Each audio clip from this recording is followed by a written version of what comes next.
All right, what's going on, everybody? Here talking about some prospecting tips with my guy, Jordan. And so, Jordan, I know we're talking back and forth about how prospecting is relatable to any industry that you go to and how Yep. you need to be paying attention to it. So, real quick, just tell us three main prospecting tips that people should be focused on here in 2020. Okay, three main prospecting tips. I think personalization is key. Whether it's an email blast, it's a phone call and a voicemail, it's LinkedIn, personalize everything. Nobody likes getting generic stuff. If it's a text message, same case. Number two, follow up. So I think knowing your cadence, what you want your cadence to be, every industry is different. Every sales cycle is different. So if it's snail mail, if it's phone calls, if it's emails, know the process, know what works.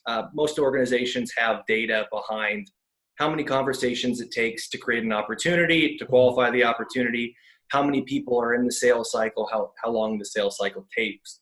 So knowing the cadence, you obviously need to go. And then the last would be content creation and online social engagement. So I think getting your picture out there, getting your name out there, so that when you bring the whole thing together as prospecting, you've left them a voicemail, they heard your name, you sent them a tweet, they saw your Twitter handle, you hit them up on LinkedIn, they saw your message. All of those things can come together. And eventually they go, I remember that name, or I remember that picture. You've been, bugging me about X, Y, and Z over the last couple of months. Now I'm ready to talk.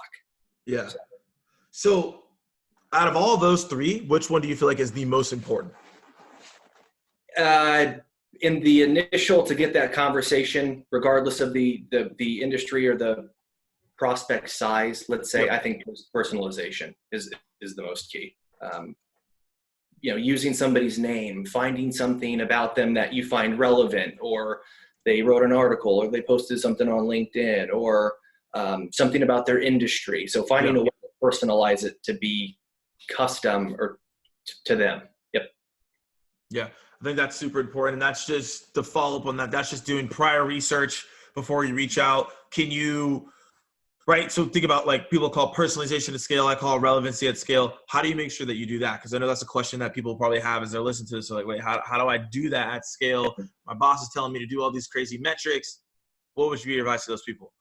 Know the industries that you're approaching. So, obviously you're going to personalize it based on their name. But if you're focusing on an industry, manufacturing or healthcare, being able to follow up with something that maybe one of your customers has experienced. Hey, our other customer in healthcare or manufacturing is experiencing this. Are you?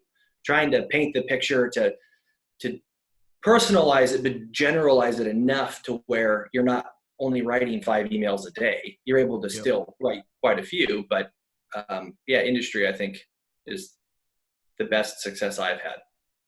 Awesome. Well, Jordan, thanks for those quick tips. Hope you guys will take heed to that. All those things across the board will make you important. But again, that personalization, that relevancy, so a lot of people are talking about nowadays. Know your industry, know your personas, know who you're talking to, and how you can help them. So appreciate you guys listening, and keep dialing, as you guys always know. Thanks, Morgan.